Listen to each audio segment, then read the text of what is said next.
Welcome back to Escapement and Watch. Falling Titan here. Today we're looking at another Hamilton. This time, a field watch, the category that they dominate. Probably the best field watch that you could buy. It's beautiful, affordable, and it's from a legacy brand with history. I'm a fan of it. Let's check it out.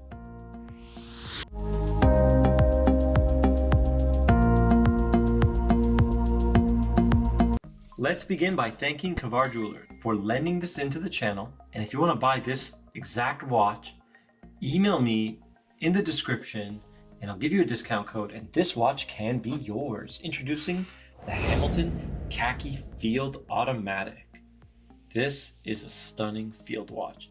Hamilton, basically the kings of the field watch. They have many different designs. They're all amazing. This one, probably my favorite field watch.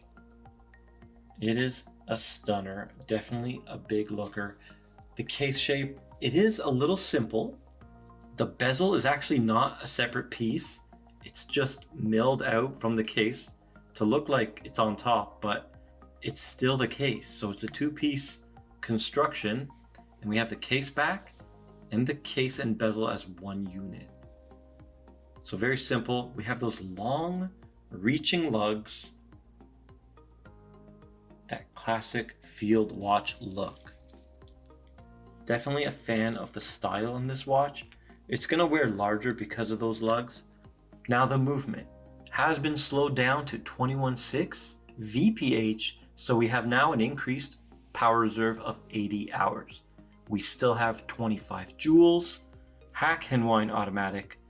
It is based on the ETA 2824 or the C07111. So when you wind a normal base ETA, you have a very chalky feeling and it feels like resistance. The Hamilton's a lot more smoother, almost getting to the smoothness of the ETA 2892, which is the higher end movement, which winds much smoother. Now the measurements. We have a 38 millimeter diameter, ultra thin 11 millimeters. So very thin. And the most important, that long lug to lug of 46.1. That's what I got. So it has a longer wingspan than it normally should for a 38 millimeter, but we're gonna check it out on the wrist and you guys decide. Now the bracelet, not a big fan of the bracelet. I believe it's push pins, but it's all solid end links, solid links, milled clasp, very well done. Everything brushed, just like the case, except for that high polished bezel. So very cohesive, but the bracelet has this line down the middle, which kind of bugs me. It makes it look like it's a folded metal, kind of like the Flightmaster bracelet that came on that watch. Not a fan of the line down the middle. I think if they took that out, it would change the whole vibe for me and I would like the bracelet. But as it is now, not a fan of the bracelet. It has the female end link though, so that's a good thing. So it won't extend the lug to lug. But I don't know, I would wear this on a NATO or a nice leather strap, 100%. We only have 2 micro adjusts and no quick adjust. So less options there as well. But other than that, those few shortcomings, it's a great bracelet. Now the case back. The case back is mineral crystal. So we have sapphire on top and mineral crystal on the back. You don't need sapphire for the back. You're not gonna, well, I hope not. I guess it, yeah. You don't need sapphire in the back. That's just bragging. All right. There you can see the rotor with the Hamilton H. Very nice. Hopefully this movement is accurate.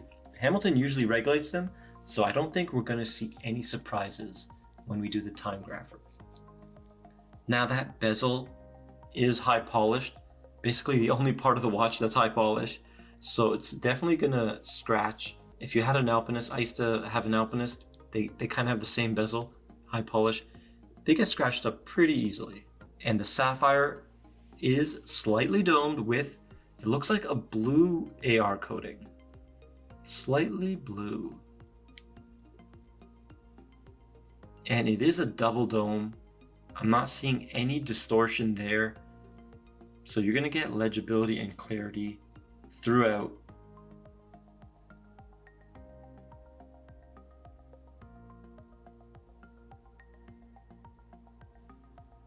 Now the dial and hands. We have the syringe style hands and that beautiful long seconds hand going to the very edge, very long and elegant. This watch has grace. That's something I don't say much about watches. It has a grace to it. It's just a stunning piece. And if you look at the hour markers, there's grooves in the dial. It looks kind of like a record grooves. Very well done. And we have 3 lines of text. We have the minute markers, 60, 5, 10, 15. Then we have the hours. And then we have the military time underneath. 24 where 12 is. But at the date window, they put the 15. They kind of pushed it over. Kind of wish they left the 15 out. It just looked weird being pushed in. Because we have the 15 at the minute marker as well. So a nice coincidence, 15, 15. We don't need to see it twice. I don't know. What do you guys think? Am I thinking correct on that design aspect? Let me know down in the comments. Loving the big crown. I measured it at 6.3. Very easy to use and no guards. Excellent. All right. I like big crowns and I cannot lie. Now the price. $625 USD. A fair price for a Swiss-made, beautiful, high-quality field watch. Now, what can we compare it to? I don't have... All right, let's put it next to a 42 millimeter. Why not?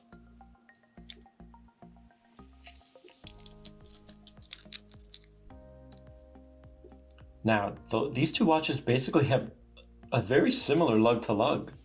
So they're gonna wear almost similar. That's my Blue Willard 42 millimeter versus 38 millimeter. Interesting comparison, eh?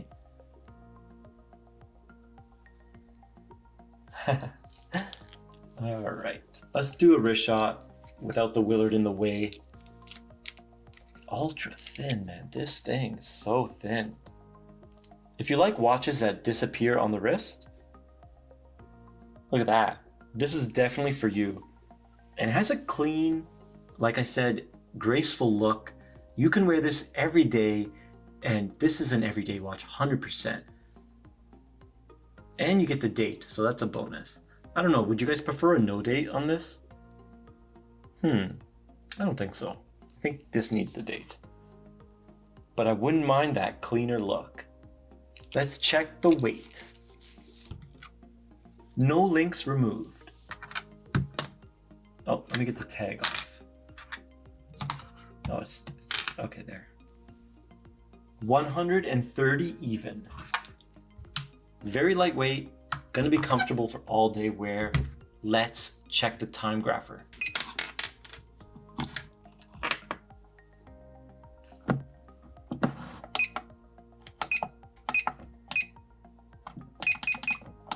.51 degrees, angle of attack. You can hear that slower beat, 21. Oh, okay, so first number we always ignore. The plus 16 seconds a day. Let's mute it. -4 seconds a day.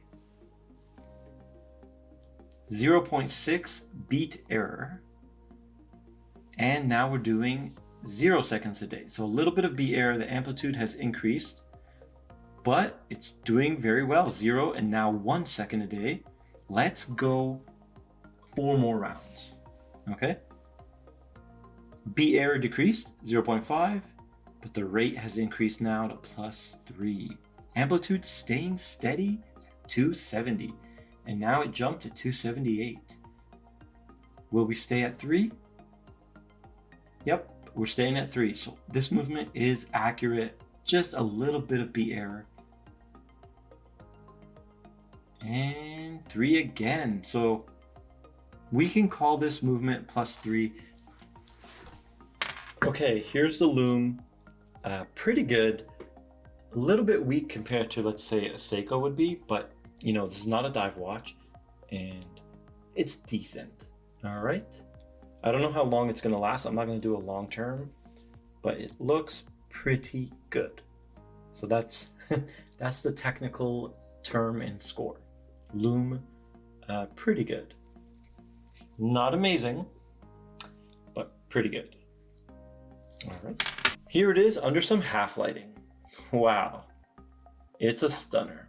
You get a Swiss-made field watch from a brand with history. I'm a fan of that, with a beautiful dial, and it looks great. You know what? This watch is a winner, fair price, a great everyday watch. I don't know. I don't want to say beater, but you know, if you got a lot of money, this is a great beater. But it's a nice watch. It's not a low-end watch, so that's why I didn't want to delegate it to beater status. Like, this is my beater. See, this is, but like, I know, you know, everyone has different finances, and this can be a beater for, you know, some people. All right.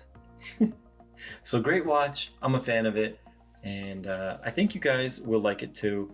Definitely a big contender in the field watch category, and I think probably the best one to get right now, at least.